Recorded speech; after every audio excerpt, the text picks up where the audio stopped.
ada keberpihakan di ruang redaksi, sejauh mana AI boleh masuk dan keberpihakan terhadap tangan-tangan manusia. Jangan-jangan karya-karya yang ditulis, tulisan-tulisan yang ditulis oleh mesin-mesin itu, karena mereka mampu membaca emosi melalui algoritma, mungkin bisa jadi lebih empatik. Jadikan ini sebagai target kita bahwa kita tetap hidup di era AI dengan baik, bahkan kalau bisa dengan lebih sejahtera lagi dan lebih sustainable lagi pers Indonesia.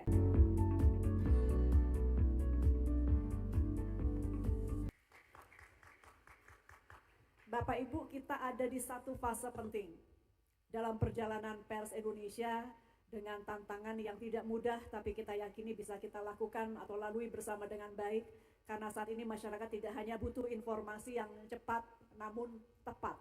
Ini sudah sering kita sebutkan dari dulu bahwa informasi tidak harus cepat namun tepat, tapi bahasa tepat itu menjadi amat kontekstual dengan era saat ini, di mana tadi sudah dibuka sedikit oleh senior saya, Ketua Dewan Pers, disinformasi menjadi salah satu PR yang betul tidak hanya di Indonesia tapi juga mendunia.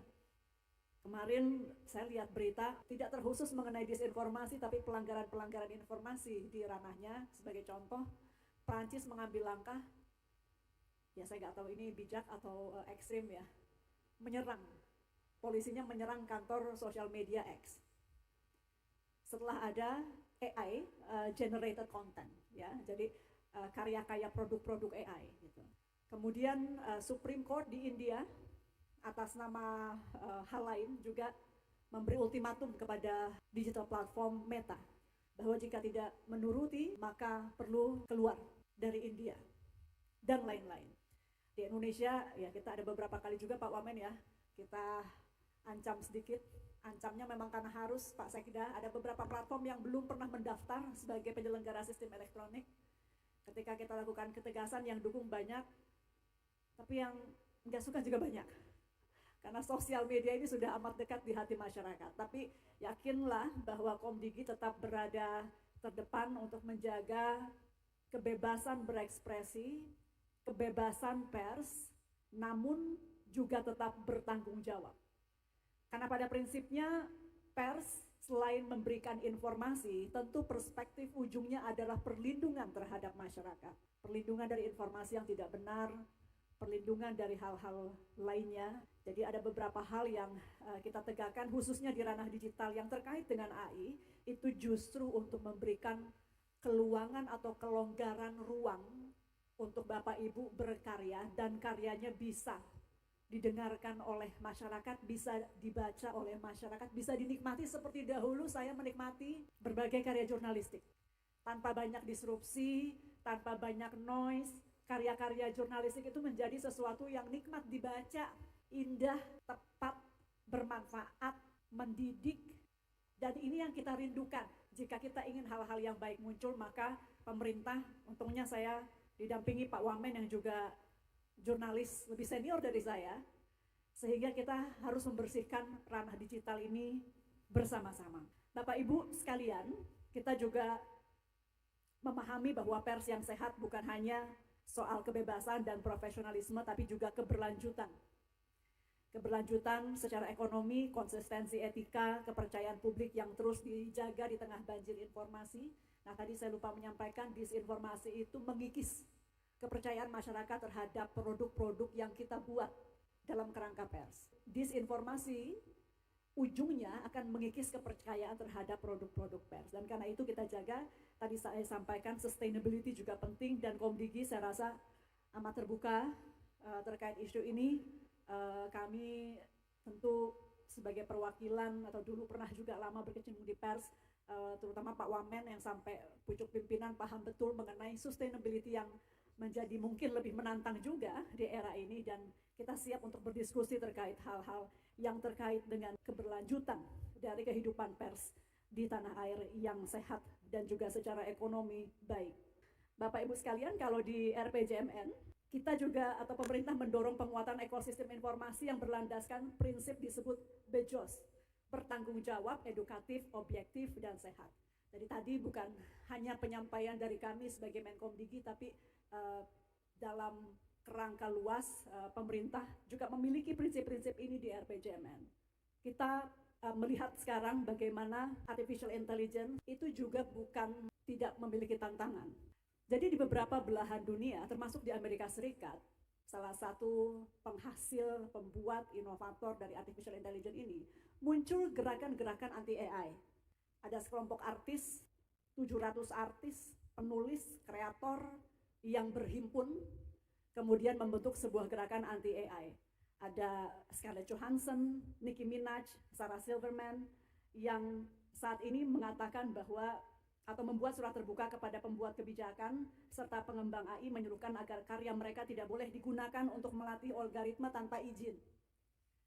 Kita juga lihat beberapa media-media besar skala dunia juga bersurat dan menggugat para perusahaan-perusahaan AI yang diduga kuat melakukan pengambilan atau extracting data dari karya-karya jurnalistik lagi-lagi tanpa izin. Hanya yang kami catat memang untuk jurnalis, ini bergeraknya masih terfragmentasi.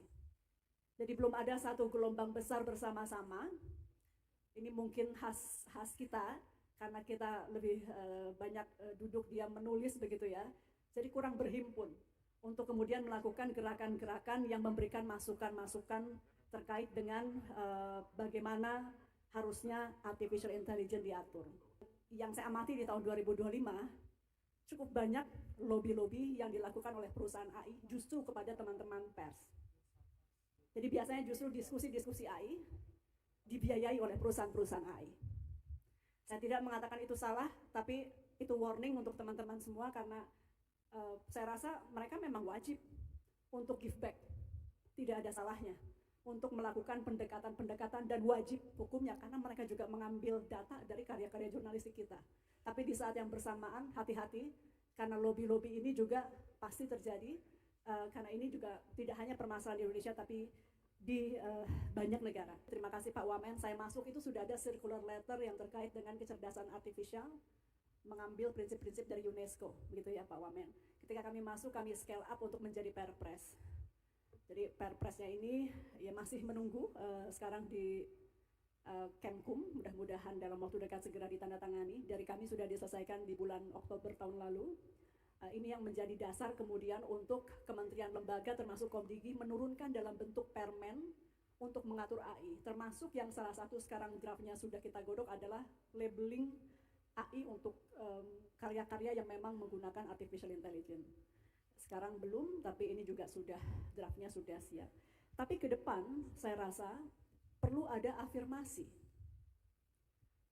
terhadap karya-karya non-AI. Jadi Pak Tommy, saya mohon masukan karena ini tidak mau seolah nanti pemerintah mengatur teknis ya. Tapi rasanya perlu ada kesepakatan dari sebuah ruang redaksi, jangan 100% pakai AI. Ini nanti beda kok, rasa karya jurnalistik yang dibuat oleh jurnalis dengan kecerdasan artifisial pasti berbeda. Kita tidak tahu. Ke depan jangan-jangan karya-karya yang ditulis, tulisan-tulisan yang ditulis oleh mesin-mesin itu, karena mereka mampu membaca emosi melalui algoritma, mungkin bisa jadi lebih empatik. Karena moodnya dia tidak tergantung. Kita manusia moodnya amat tergantung. Nah sehingga menurut saya perlu ada keberpihakan di ruang redaksi sejauh mana AI boleh masuk dan keberpihakan terhadap tangan-tangan manusia.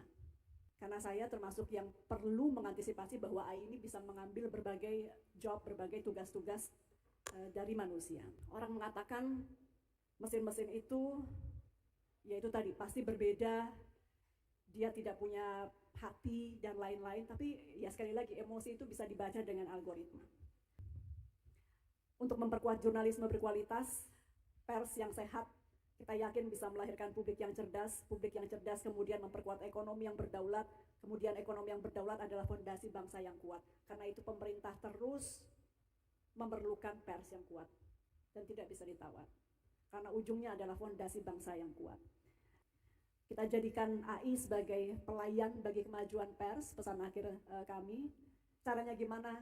Ya kita sama-sama diskusi, jangan khawatir tidak ada satu negara pun yang paham betul bagaimana AI ini harus diperlakukan dengan ideal dan tiap negara punya idealisme yang berbeda-beda. Kita yang menentukan sama-sama dan caranya kita menentukan sama-sama, dialog harus terbuka. kita harus saling berkomunikasi, lebih sering ketemu. Mudah-mudahan kita bisa jadikan ini sebagai target kita bahwa kita tetap hidup di era AI dengan baik, bahkan kalau bisa dengan lebih sejahtera lagi dan lebih sustainable lagi Pers Indonesia.